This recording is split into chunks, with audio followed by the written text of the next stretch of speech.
A questão do erro. Agora nós temos que prestar mais atenção para a gente não confundir. Olha só. Primeiro nós vamos falar sobre o erro, sobre os elementos do tipo. Vamos lá. O erro sobre elemento constitutivo do tipo legal de crime exclui o dolo, mas permite a punição por crime culposo se estiver previsto na lei. Primeira coisa que nós temos que entender é a questão do que é erro. Erro, na verdade, senhores, é uma falsa representação ou percepção da realidade. Então eu entendia que o real era de um jeito na minha cabeça, mas que no fato concreto não é daquela forma que funciona. Então por isso que é uma representação errada na minha cabeça. Perfeito? Vamos lá. Olha só. O erro do tipo incide sobre os elementos objetivos do crime, o que está previsto na letra da lei. O engano a respeito dos elementos que constituem o modelo legal vai excluir o dolo. Mas, se tiver previsão de culpa, eu respondo pelo crime culposo. Eu coloquei aqui, senhores, um exemplo, né, que a doutrina gosta muito de lançá-lo nos seus livros. Então, olha, o caçador imagina que atrás de uma moita de capim existe um animal feroz. Atira contra aquela moita, mas acaba matando um companheiro de caça. Então vejam bem, por que é um erro do tipo? Porque o crime, o tipo penal, ele fala assim, matar alguém. Esse caçador, na verdade, quando ele atirou, ele não imaginava que ele ia matar alguém. Ele imaginou que ele ia matar um bicho, uma caça. Então, na cabeça dele, ele representou uma situação que não era a real, por isso que eu tenho erro. Sobre os elementos do tipo, porque quando ele atira para matar, ele atira para matar não uma pessoa, um alguém. Ele atira para matar um animal. Então ele erra sobre os elementos do tipo. Se a gente analisar aquilo ali e verificar o homicídio, aí nós vamos nos perguntar, era necessário ele ser mais prudente? Ou seja, faltou aquele dever objetivo de cuidado? Ele deveria ter sido mais cauteloso, mais zeloso? Se a resposta for sim, faltou o quê? Zelo. Se faltou zelo, eu tenho comportamento culposo. Ele vai responder pela culpa, por isso que está falando aqui, ó.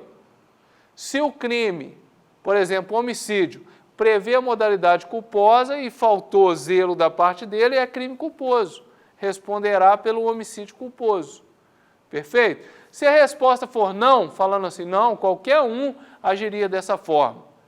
Aí seria um erro inevitável, excusável. Aí quer dizer, ninguém responderia, não tem como responder, não tem como punir aquele cidadão, porque qualquer um agiria desse jeito. Mesmo que ele fosse mais diligente, a pessoa agiria dessa forma. Tá ok? Então não tem como ele responder nem pela culpa. Então, para ver se tem culpa ou se não tem culpa, eu tenho que pensar no dever objetivo de cuidado. Parágrafo 1º traz as discriminantes putativas. Olha só. É isento de pena quem, por erro plenamente justificado pelas circunstâncias, supõe situação de fato que, se existisse, tornaria a ação legítima.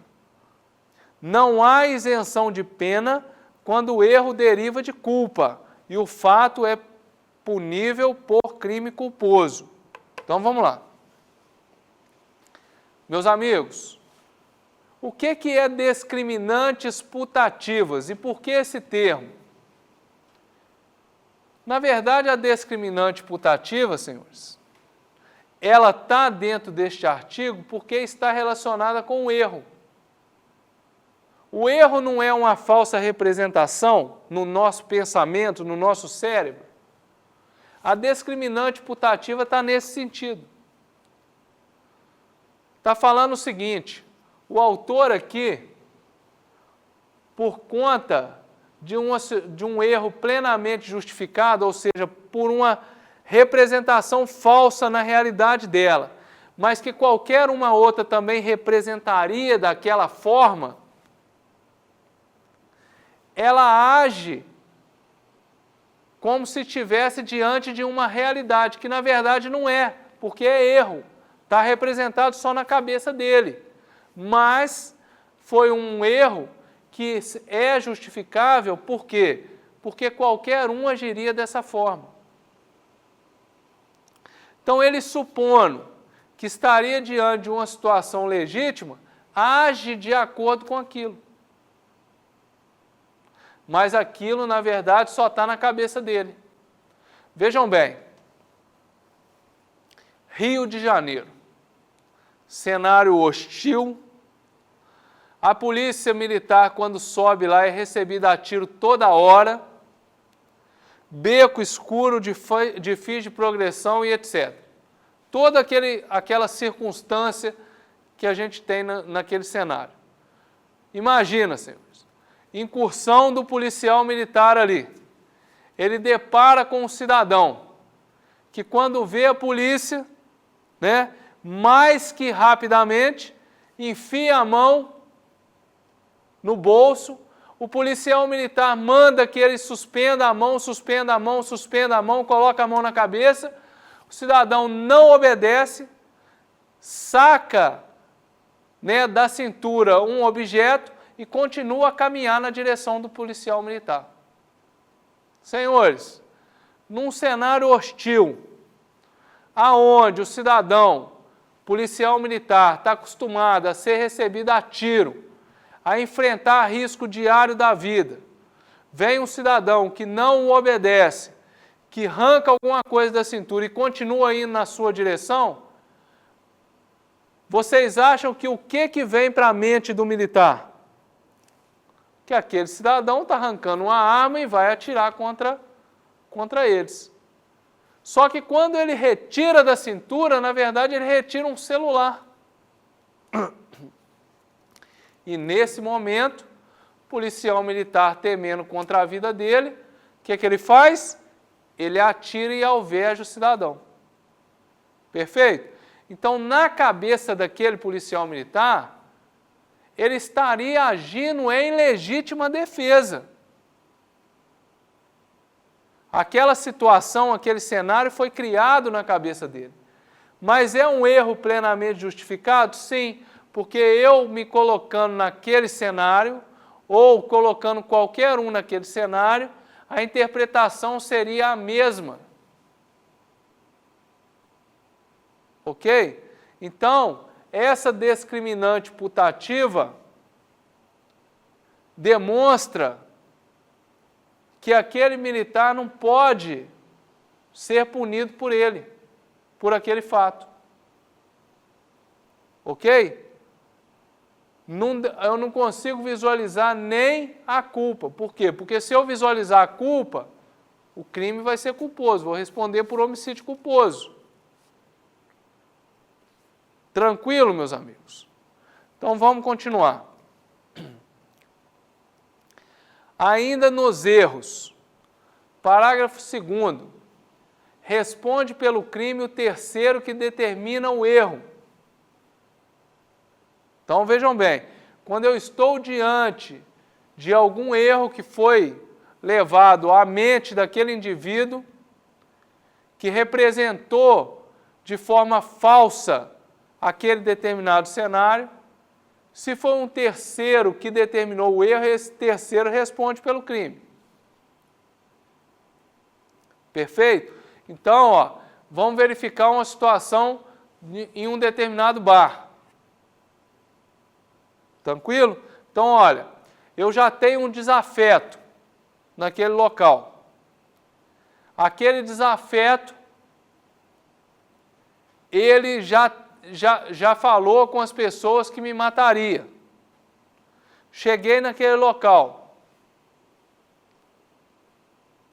Um terceiro vem até mim e fala assim, cuidado, ele vai atirar e está armado. Meus amigos, o que ele fez nascer na minha cabeça? Se aquele indivíduo já me ameaça, está no local e pode gerar risco à minha vida, e ele me afirma, não, ó, ele está armado, vai atirar em você agora. Eu arranco a arma primeiro e desfiro o tiro. O que ele fez? Aquele terceiro é que fez eu imaginar uma situação errada, falsa. Então ele responde pelo crime. Erro sobre a pessoa. O erro quando a pessoa contra a qual o crime é praticado não isenta de pena. Não se consideram, neste caso, as condições ou qualidades da vítima, senão as da pessoa contra quem o agente queria praticar o crime. Então vejam bem, quero matar o meu pai, perfeito? Me posiciono próximo à casa dele, aguardo o momento, quando eu vejo uma pessoa saindo da casa dele, achando que eu atiro e mato. Fui verificar, não era o meu pai, era um cidadão que estava mexendo numa rede de informática na casa. Perfeito? Vejam bem, se eu quero matar o meu genitor, o código prevê uma pena muito maior. As agravantes, por quê? Porque eu estou matando alguém da família. É mais perverso o crime. Então, por mais que eu tenha matado outra pessoa diversa, ou seja, o instalador da internet, eu tenho que responder por esse crime pela minha vontade. Então, eu queria matar quem? Queria matar o genitor. Então, eu vou responder pelo homicídio com as agravantes relacionadas à pessoa a quem eu queria atingir.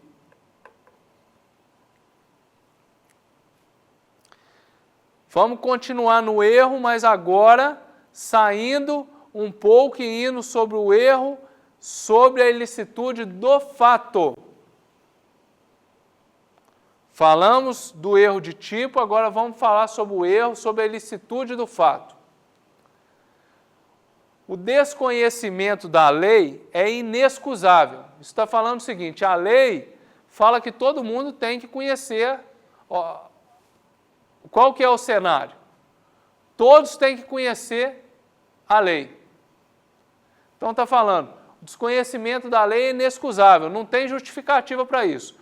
Todos temos que conhecer as leis. Só que o erro sobre a ilicitude do fato, então, agora o legislador, apesar de ele falar assim, todo mundo tem que conhecer a lei, mas agora ele dá uma tranquilizada e fala assim, o erro sobre a ilicitude do fato, ou seja, para falar que aquele fato é contrário à norma, né? Para falar que aquele fato é ilegal, então se eu represento de forma falsa na minha cabeça sobre a ilicitude do fato, se for inevitável, isenta de pena. Lembra daquela questão que eu coloquei a respeito do holandês que está lá fumando maconha na praia? Perfeito? Ele viu um folder lá no país dele, que ele entendeu efetivamente que ele estaria aqui diante de uma legalização da droga. Então, tudo levava a crer que aquele fato dele sentar lá na praia e fumar a maconha dele, não era ilícito. Então ele errou, ele representou na cabeça dele de forma falsa. Se foi inevitável, ou seja, não tinha outra forma dele saber se aquilo ali era um comportamento proibido ou permitido, isentaria de pena. Isso quer dizer, ele não vai estar sujeito à pena. Por quê? Porque é inevitável o erro. Qualquer um, naquelas circunstâncias, naquela leitura de ambiente, naquele cenário, ele entenderia dessa forma. Agora, se for um erro evitável, ou seja, ele poderia ter chegado, perguntado a um agente policial, perguntado sobre as regras no Brasil. Então, se é evitável, aí ele não isenta de pena. O que ele faz? Ele diminui de 1/6 a 1/3 a pena. Perfeito? Erro sobre a ilicitude do fato ainda. Parágrafo único. Considera-se evitável o erro se o agente atua ou se omite sem a consciência da ilicitude do fato, quando lhe era possível, nas circunstâncias, ter ou agir com essa consciência. Isso quer dizer o seguinte, senhores, ele teria possibilidade de procurar saber se aquele fato era ilícito ou não?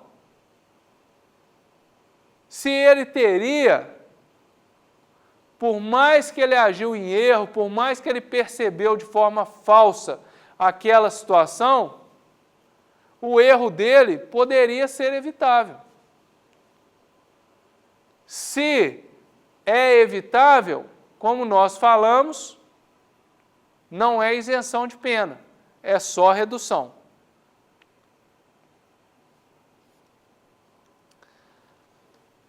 Vamos falar agora sobre a questão da coação irresistível e obediência hierárquica. Já é um fato que tem mais a ver, principalmente com relação à obediência hierárquica, com a nossa prova. Olha só. Se o fato é cometido sob coação irresistível, ou em estrita obediência à ordem não manifestamente ilegal de superior hierárquico, só é punível o autor da coação ou da ordem. Duas coisas diferentes. Primeiro, coação. E quando eu falo em coação aqui, estou falando de coação moral irresistível. Lembra do exemplo do gerente de banco? O cidadão tem a família dele refém, sob a mira de uma arma, e ele é obrigado, então, a fazer transferência bancária dos clientes dele para a conta do sequestrador. Isso é uma coação moral irresistível.